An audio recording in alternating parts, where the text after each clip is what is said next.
উড়িষ্যা উচ্চ বালিকা বিদ্যা মন্দির প্রতিষ্ঠিত হয় 1953 সালের 1 জানুয়ারি। 1953 সালে বিদ্যালয় গঠনের সময় শ্রীমতী কল্যাণী সেন মুখার্জি বিদ্যালয়ের প্রধানা শিক্ষিকা হিসেবে কর্ম পরিচালনা করেন। তখন প্রাথমিক বিভাগে শিক্ষার্থী সংখ্যা ছিল 46 জন এবং প্রাথমিক বিভাগ ছিল প্রথম শ্রেণী থেকে চতুর্থ শ্রেণী পর্যন্ত। এই সময় বিদ্যালয়ের পরিচালন সমিতির সম্পাদক ছিলেন প্রয়াত শ্রী সুরেশ বন্দ্যোপাধ্যায় মহাশয়। শ্রী বন্দ্যোপাধ্যায় মহাশয়ের পরিচালিত পরিচালন সমিতির সময় থেকেই বিদ্যালয়ের শ্রীবৃদ্ধি ও উন্নতি হতে শুরু হয়।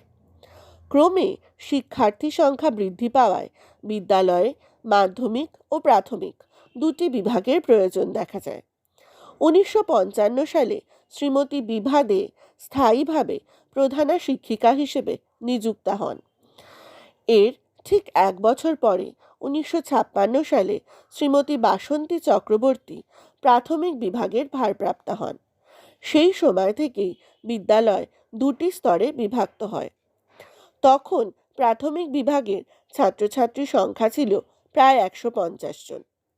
বর্তমানে আমাদের বিদ্যালয় 73 বছর পেরিয়ে 74-এর পথে উন্নীত। আজ এই বিদ্যালয়ের প্রাথমিক বিভাগের প্রধান শিক্ষক শ্রী অর্জুন রায়ের তত্ত্বাবধানে বিদ্যালয়ের প্রাথমিক বিভাগ শিক্ষা, কারিগরি শিক্ষা সহ পাঠ্যক্রমিক কার্যাবলীতে ক্রমবিকাশের পথে অগ্রসর হয়েছে।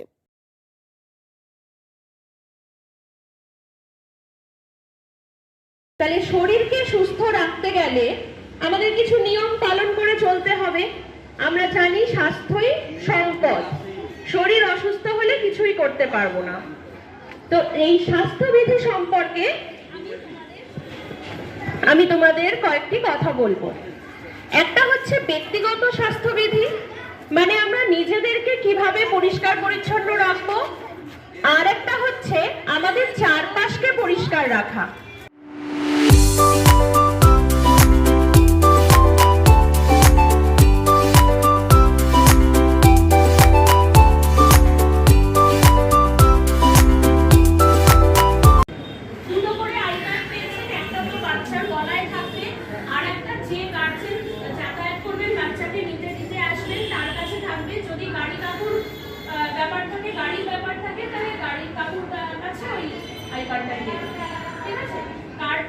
অবশ্যই থাকে। আর বাচ্চার যেটা ছুটির টাইম ক্লাস 5-এর জন্য 10টা, সেই 10টার থেকে মানে প্লাস মাইনাস 10 মিনিটসের মধ্যে আপনারা যেন স্কুলে থাকেন বাচ্চাকে পিক আপ করার জন্য।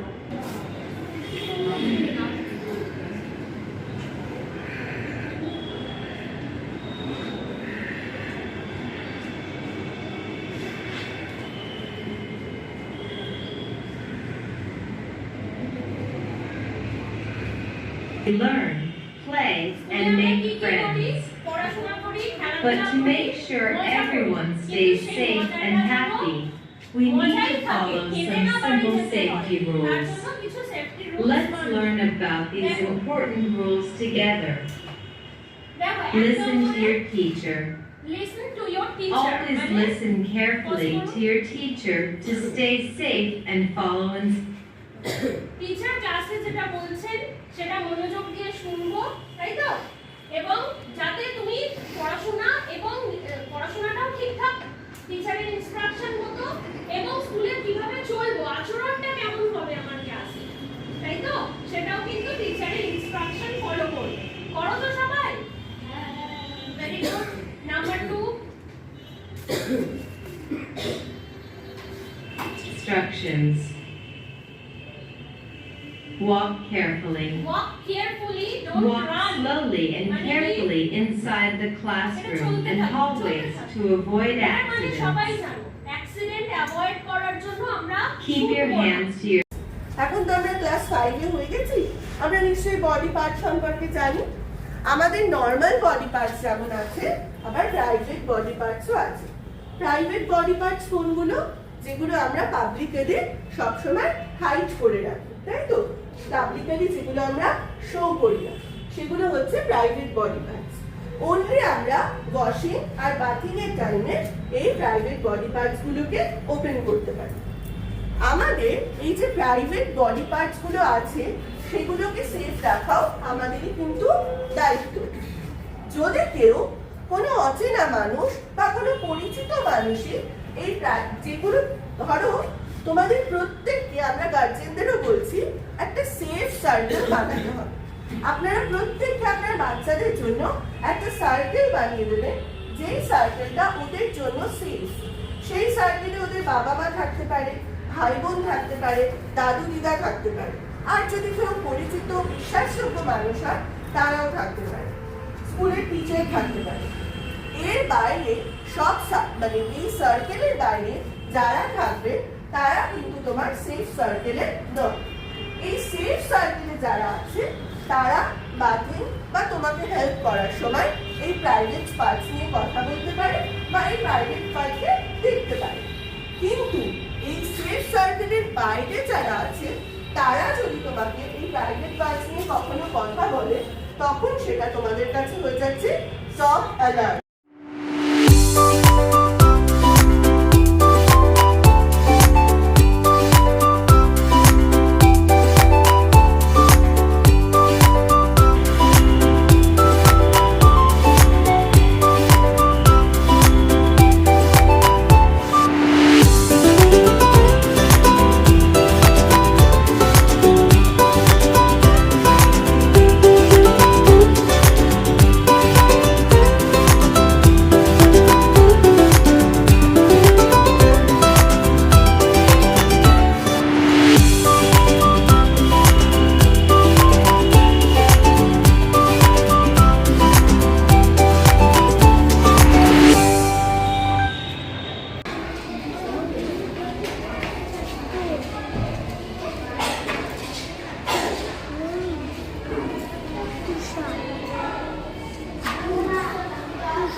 আমি পঞ্চম শ্রেণীর বিভাগে পড়ি। আজ আমি যে গল্পটি বলতে চলেছি সেটি হলো একটি বুড়ো চাষি ও তার চারটে ছেলে। একটি বুড়ো চাষির চারটে ছেলে ছিল। সেই চারটে ছেলে কখনো একসাথে থাকতো না, তারা সবসময় ঝগড়া করত। এই দেখে বুড়ো চাষি চিন্তায় পড়ে গেল। বুড়ো চাষি একদিন সকালবেলা চারটে ছেলেকে ডাকল। তাদের চারজনকেই এক গোটা করে কাঠ ভাঙতে দিল। সেই কাঠ সবাই এক একজন করে ভাঙতে এলো, কিন্তু কেউ ভাঙতে পারলো না। শেষে বুড়ো চাষি সবাইকে ওই গোছা থেকে বের করে এক একটা করে কাঠ দিল। সবাই সহজেই ভেঙে চলে গেল। বুড়ো চাষি বলল, এই জিনিসটা থেকে তোমরা কি শিখলে? চারটে ছেলে কিছুই বুঝতে পারলো না। বুড়ো চাষি বললো যে তোমরা যদি একসাথে থাকো তাহলে তোমাদের কেউ ক্ষতি করতে পারবে না, কিন্তু তোমরা যদি একা একা থাকো তাহলে তোমাদের অনেকেই ক্ষতি করে দিয়ে চলে যাবে। এই গল্প থেকে আমরা এটাই শিক্ষা পেলাম। নমস্কার। নমস্কার, আমার নাম নীলাদ্রি দত্ত। আমি বরিশাল উচ্চ বালিকা বিদ্যামন্দির প্রাথমিক বিভাগের ঘ বিভাগ পঞ্চম শ্রেণীর ঘ বিভাগে পড়ি। আমি তোমাদের আজকে একটি গল্প বলবো। গল্পের নাম হলো একটি ভাল্লুক এবং দুই বন্ধু। দুই বন্ধু এক গ্রামে থাকতো। দুজনেরই খুব ভাব ছিল। তারা একদিন বনের পথ ধরে গ্রামের দিকে যাচ্ছিল। তখন তারা দেখে যে সামনে একটি ভাল্লুক তাদের দিকে এগিয়ে আসছে। তারপর প্রথম বন্ধু গাছে চড়তে জানতো, কিন্তু দ্বিতীয় বন্ধু গাছে চড়তে জানতো না। যখন ভাল্লুকটি তার দুজন বন্ধুর দিকে এগিয়ে এলো তখন প্রথম বন্ধু গাছে চড়ে বসলো এবং দ্বিতীয় বন্ধু চুপটি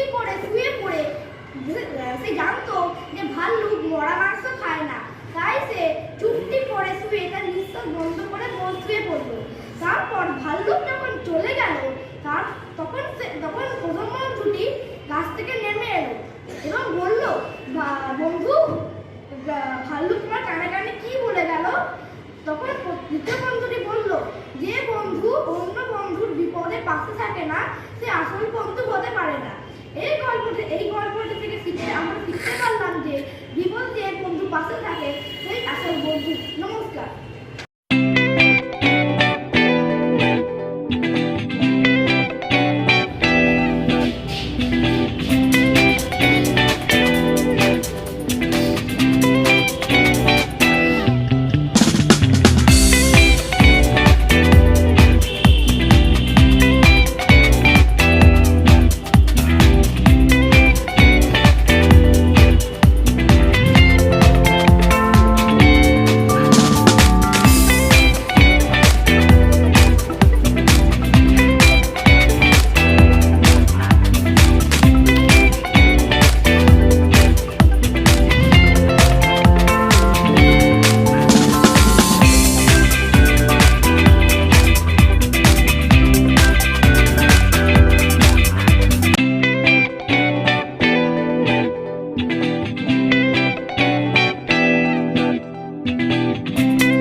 এই ভারতের মহামানবের সাগর তীরে হেথায় দাঁড়ায় দুবাহু বাড়ায় নবী নর দেবতারে উদার ছন্দে পরমানন্দে বন্দন করি তারে ধ্যান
রেশনের দোকানে। সেখানে বলল কেঁদে